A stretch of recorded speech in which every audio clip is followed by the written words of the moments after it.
Hello everyone, it's Teacher Raisa again, back to serve you. I hope everybody's doing well. Today we're going to talk about city life. City, what does that mean, a city life? It's almost as an urban life. Urban means something that is a place that is developed. So the city, what do you see? Usually city life, it's, what do you see when you come in? Pasture, good roads, supermarkets, shops, the mall, recreational centers, restaurants. What is it that you see? Tall buildings, short buildings, skyscrapers. Of course, you don't say long buildings, it's wrong. You say tall buildings, that's how you describe buildings. They're tall or they're short. You don't say long or small. So what is it that you see in the city life? What describes in the city? We know that there are two things. Either it's public or it's private. Either it's governmental or it's privately owned. And so those are the two things that we're going to see. Let's talk about a public place. A public place, it means that it's for everybody. It's open for everybody. It's open for anybody to come in at any time. What are some of the public places that we see? The restaurants, movie theaters, the cinema, the parks, churches, mosques. Those are public places because there are some churches or mosques that are owned by the government. And so those are some of the public places that you can see. What else do you see in a public place? The market, those are public places that anybody can go in at any time. It's open to strictly everybody. What about governmental buildings, governmental places? Government, you already, it tells you that it's owned by the government. A building, it's a place, it's an office, it's a structure. A governmental office, it means that it's some place that houses either of the three branches, the legislative, the judiciary, and the executive. If any of those buildings carry the legislative, the judiciary and executive, you just get to know that it is a public building. For example, embassy, a consulate, the presidency, the courthouse, the National Assembly. Those are governmental buildings because they house either members of the branches of government. And then what about public services? A public service structures or places that are being governed by the government but open to the public.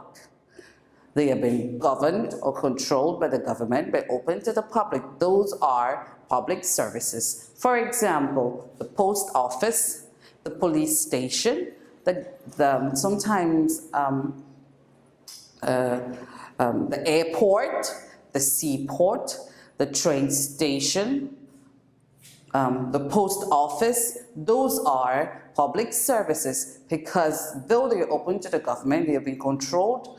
They're open to the public, they're being controlled by the government. So you need to know the difference between government or public services and private places or private services. Private services could be schools, even though some governments will have schools. It can be restaurants, those are private because they're owned privately. Restaurants, parks, malls, some of them are owned by recreational centers, some of them are owned privately, but they're open to the public. Then, what about a public notice? What is a public notice? Sometimes, when you, like homeowners, that they rent your homes to people come and they take a place, they take a spot, and then they're not able to pay within 3, 4, 5, maybe even 6 months. So what do? Sometimes you come back from work, whatever you've gone to, you come back and you see there's a public notice. Or the government sometimes puts up public notices to say this building or this structure it's out on sale. So a public notice, a notice is a note, basically. It's a written or a printed out note that is being for the public that is being given to affected people, that whoever is concerned or whoever are concerned.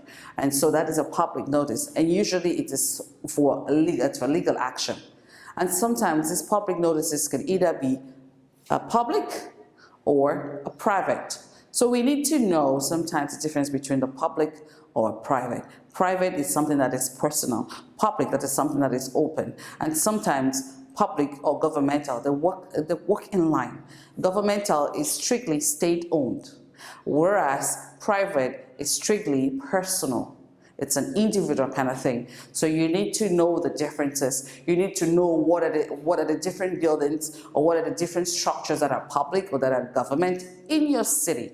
So are you able to give me examples of governmental services or buildings in your city? And what are some of the privately owned buildings or services in your city?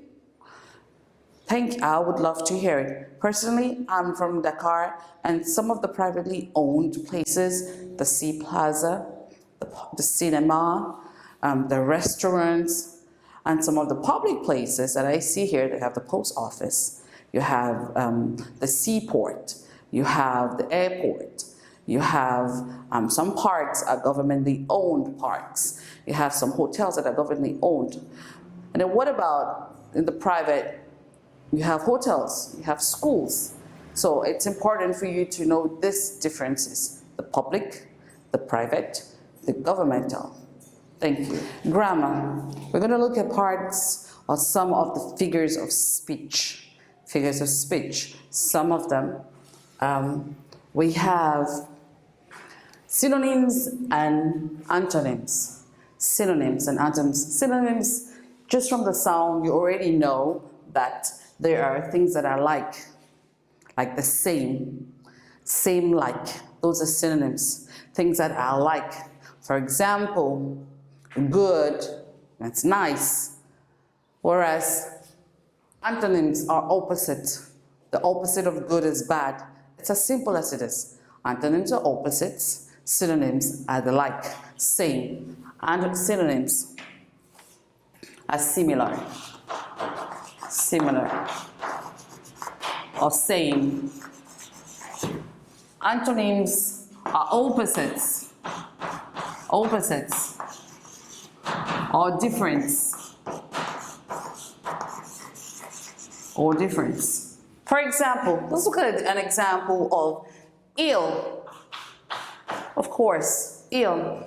What are some of the synonyms of ill? Ill could be sick,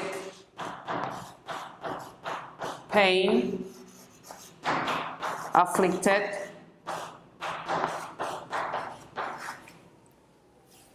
unhealthy,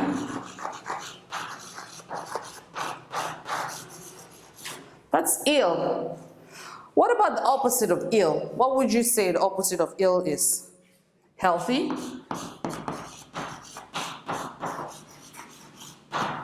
strong. What else? Healthy, strong, good, sound mind,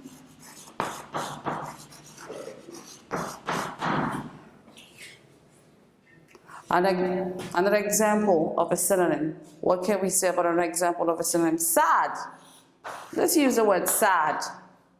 What would you say about sad? Unhappy, low, it's so low, you know, blue, everything around is blue, sad, unhappy, low, blue, distraught,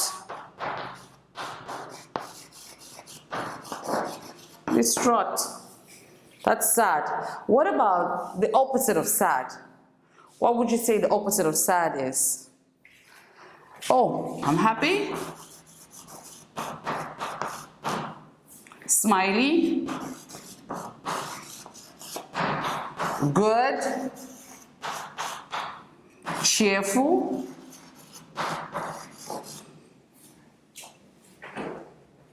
let's look for another example of sad.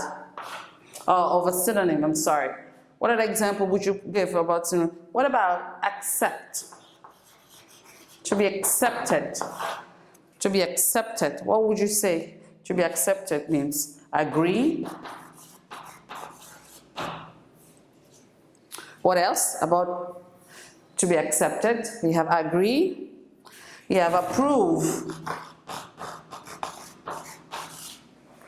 The opposite of accept will be what? Disagree. Disagree. Disapprove.